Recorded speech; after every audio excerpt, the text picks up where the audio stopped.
নমস্কার, Surajit academy YouTube চ্যানেলে আপনাকে স্বাগত জানাই।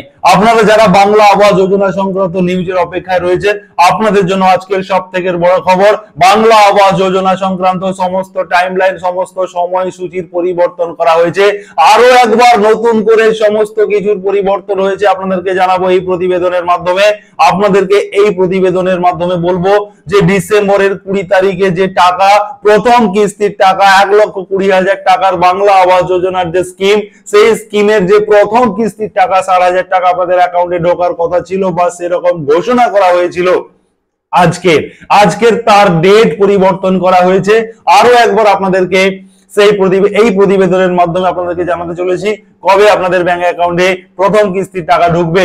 এবং 2 নম্বরে আপনাদেরকে বলবো যে আপনারা যারা বাংলা আবাস যোজনার যোগ্য উপভোক্তা যারা রয়েছেন, আপনাদের 2022 সালের যে প্রধানমন্ত্রী আবাস যোজনার যে লিস্ট ধরে আপনাদের এইবারে এই নভেম্বরে যে সার্ভে প্রক্রিয়াটি হলো, আপনাদের 18 তারিখে যে সার্ভে প্রক্রিয়া শেষ হয়েছে, সেই সার্ভে প্রক্রিয়াতে আপনাদের যাদের বাড়ি সার্ভে হয়েছে, আপনারা যারা সেই সার্ভে তালিকায় নাম তুলতে পারবেন, কবে আপনি সেই লিস্ট দেখতে পাবেন তারও সময়সূচির পরিবর্তন করা হয়েছে, আপনাদেরকে জানাবো এই প্রতিবেদনের মাধ্যমে। অতএব পুরো নবান্ন থেকে নতুন একটি টাইমলাইন বা সময়সূচি দেওয়া হয়েছে। সেই সময়সূচিতে কি বলা হয়েছে আপনাদেরকে চলুন দেখাই। তবে তার আগে যারা সুরজিৎ একাডেমি ইউটিউব চ্যানেলে এখনো সাবস্ক্রাইব করেননি, আপনারা অতি অবশ্যই সাবস্ক্রাইব করে রাখুন। বাংলা আবাস যোজনার সমস্ত আপডেট পেতে, সবার প্রথম পেতে অবশ্যই সাবস্ক্রাইব করে নোটিফিকেশন বেল বাটন অন করে দেবেন এবং আপনার বন্ধু বান্ধবদের শেয়ার করে সবাইকে জানিয়ে দিতে সাহায্য করুন। এটা অত্যন্ত গুরুত্বপূর্ণ একটি প্রতিবেদন। চলুন আপনাদেরকে দেখাই সেই টাইমলাইনে কি পরিবর্তন হয়েছে এবং কি কি নতুন নিয়ম আনা হয়েছে। অন স্ক্রিন আপনাদেরকে যে টাইমলাইনের পরিবর্তন হয়েছে আপনাদেরকে দেখিয়ে দিই। দেখুন, সার্ভে তারিখ যেটা 21 অক্টোবর থেকে 31 অক্টোবর, এটা তো চলে গেছে। এবারে যেটা বলা হচ্ছে যে অভিযোগ অনুযায়ী সার্ভে, এটা 14 তারিখ পর্যন্ত এই ডেটটা ছিল, এটা 18 তারিখ পর্যন্ত বাড়ানো হয়েছিল। অতএব এখানে একটা 3 থেকে 4 দিনের একটা এক্সটেনশন দেওয়া হয়েছে। এই এক্সটেনশনের ফলে সমস্ত তারিখ কিন্তু 3 থেকে 4 দিন করে পিছিয়েছে। আপনারা দেখুন, খসড়া তালিকা যেটা 20 তারিখের মধ্যে যেটা করার কথা ছিল, সেটা 28 নভেম্বরের মধ্যে ফাইনাল তালিকাটি তৈরি করে ফেলতে হবে, এটা বলা হয়েছে। এবং এই যে ফাইনাল তালিকাটি তৈরি হবে, সেটা আপনি ব্লক অফিসে, এসডি অফিসে, ডিএম অফিসে, জেলার বিভিন্ন অফিসিয়াল ওয়েবসাইটে আপনি দেখতে পাবেন। সেটা 21 থেকে 27 তারিখের মধ্যে, 21 থেকে 27 নভেম্বরের মধ্যে এই তালিকাটি প্রকাশিত করার কথা ছিল। সেই তালিকা আপনি 29 নভেম্বর থেকে 6 ডিসেম্বরের মধ্যে আপনি দেখতে পাবেন। অতএব 29 তারিখেই যে প্রকাশিত হবে তা নয়, সেটা 29 থেকে 6 তারিখের মধ্যে বলা হয়েছে। অতএব আপনাকে একটু খোঁজ রাখতে হবে আপনার সংশ্লিষ্ট বিডিও অফিসে বা বিভিন্ন জেলার অফিসিয়াল ওয়েবসাইটে আপনি খেয়াল রাখবেন বা নজর রাখবেন। এবারে বলা হচ্ছে গ্রাম সভার অনুমোদন। এই জায়গাটিতে আমি বলতে চাইছি, 29 থেকে 26 ডিসেম্বরের মধ্যে যে তালিকা প্রকাশিত হলো, সেই তালিকায় আপনি দেখতে পেলেন যে আপনার নাম আছে, তাহলে ভালো কথা। যদি না থাকে তাহলে সঙ্গে সঙ্গে আপনাকে হেল্পলাইনে ফোন করে আপনার অভিযোগের কথা জানাতে হবে এবং আপনার এলাকার বিডিও অফিসে আপনাকে জানাতে হবে। এবারে যদি আপনার নাম থাকে 29 থেকে 6 ডিসেম্বরের মধ্যে যদি আপনার নাম থাকে, তাহলে কিন্তু আপনি একেবারে নিশ্চিত হতে পারবেন না যে আপনি বাড়ি পাবেন। আপনাকে আপনার যে গ্রাম সংসদ সভা অনুমোদন হওয়ার কথা আছে, সেই গ্রাম সংসদ সভাতে আপনাকে উপস্থিত থেকে দেখে নিতে হবে আপনার নাম কত সিরিয়ালে রয়েছে।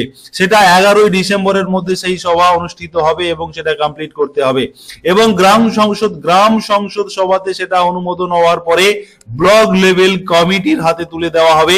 13 ডিসেম্বরের মধ্যে ব্লক লেভেল কমিটি, যেটা 9 তারিখ ছিল 9 ডিসেম্বর, সেটা 13 ডিসেম্বরের মধ্যে এই কমিটিকে বলা হয়েছে তারা ফাইনালি এই একটি লিস্ট অনুমোদন দেবে তারা, এবং তারপরে জেলা পর্যায়ের কমিটির হাতে তুলে দেওয়া হবে। যেটা 13 তারিখ ছিল, সেটা 16 ডিসেম্বরের মধ্যে এই কাজটি জেলা পর্যায়ের কমিটিকে কমপ্লিট করার কথা বলা হয়েছে। অতএব এই সমস্ত প্রক্রিয়াটি 3 থেকে 4 দিন করে পিছিয়েছে।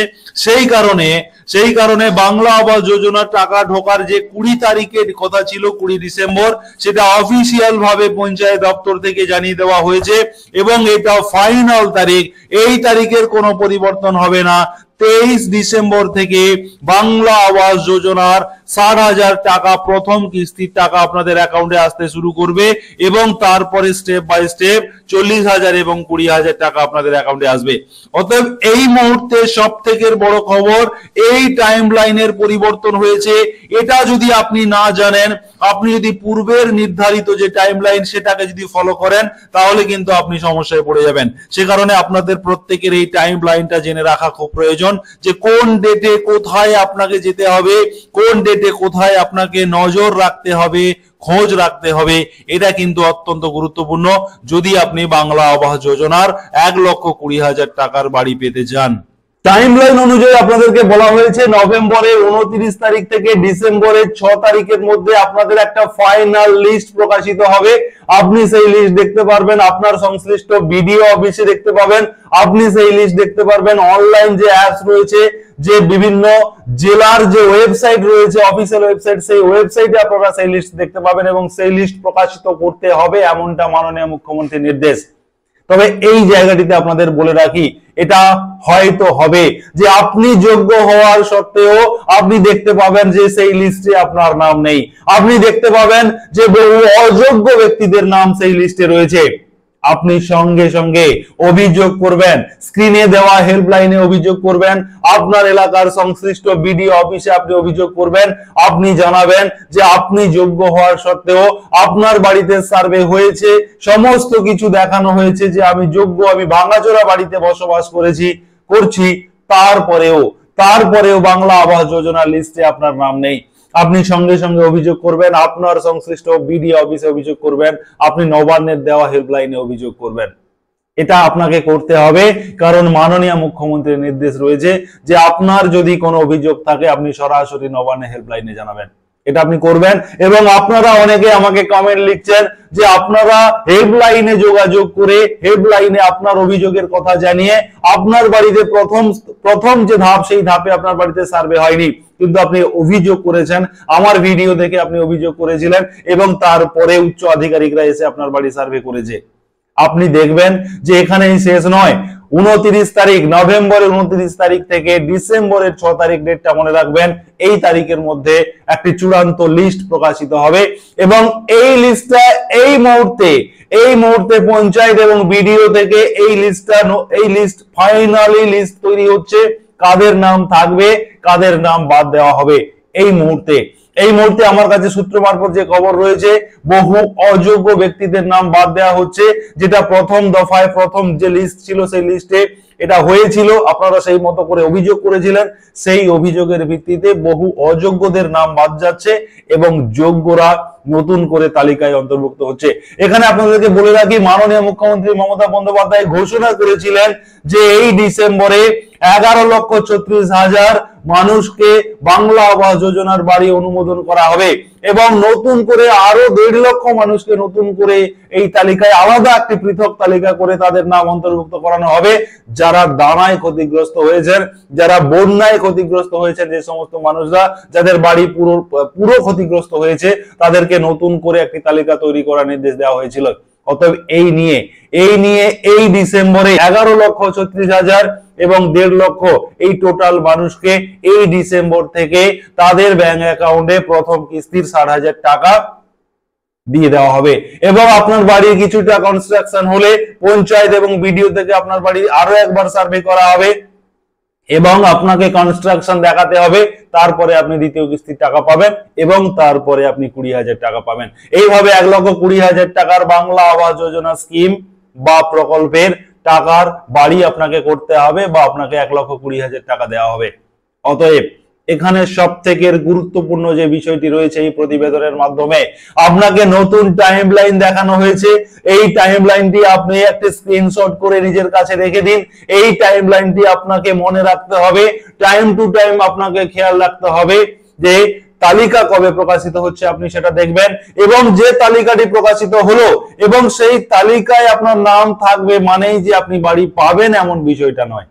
যে নামটা এই তালিকায় থাকবে সেই তালিকা ধরে আপনার এলাকার গ্রাম সংসদ সভাতে যে ডেট আমি বলেছি সেই ডেটে আপনার সংসদ সভা অনুষ্ঠিত হবে, সেখানে আপনাকে উপস্থিত থেকে দেখে নিতে হবে যে সেখানে যে চূড়ান্ত আরো একটি লিস্ট তৈরি হচ্ছে, গ্রাম সংসদ সভাতে যে অনুমোদন দেওয়া হচ্ছে সেই তালিকায় আপনার নাম রয়েছে কিনা, আপনি কত নম্বর ধাপে রয়েছেন সেটা আপনাকে দেখে নিতে হবে।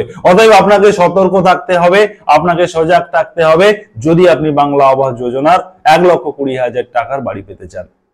অতএব এই প্রতিবেদনের মাধ্যমে আপনাদেরকে অত্যন্ত গুরুত্বপূর্ণ কয়েকটি ইনফরমেশন দিয়েছি, আপনারা এটা মেনে চলুন এবং তার সঙ্গে সঙ্গে প্রতিনিয়ত বাংলা আবাস যোজনা সংক্রান্ত আপডেট পেতে অবশ্যই সাবস্ক্রাইব করুন, পাশে থাকা নোটিফিকেশন বেল বাটনটাকে অন করে রাখুন যাতে সবার প্রথম আপনার কাছে নোটিফিকেশন পৌঁছে যায় এবং আপনার বন্ধু বান্ধবদের শেয়ার করে সবাইকে জানিয়ে দিতে সাহায্য করুন। সুরজিৎ একাডেমি ইউটিউব চ্যানেল সঠিক পরামর্শ দেয়, সঠিক ইনফরমেশন দেয়। ধন্যবাদ।